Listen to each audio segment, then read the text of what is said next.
One night, my dad came into my room and just started sexually abusing me.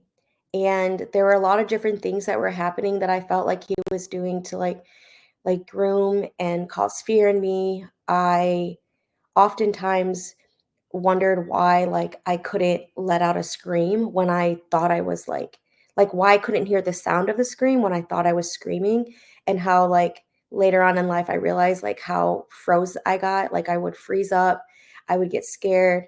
I stayed very quiet to the point where I knew it was like this can't keep happening to me.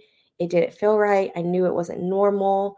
Um but I'll be honest, like I'm starting to question like in my heart, I'm like, "This isn't normal," but then why is, like, all my family, like, abusing me, and are others getting abused, and not even recognizing that it was abuse, like, then.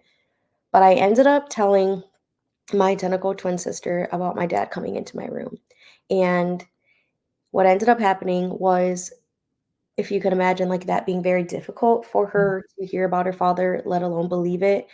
And what ended up happening was that same day that I told her, she hid in my room in between my clothes that was on the bottom level.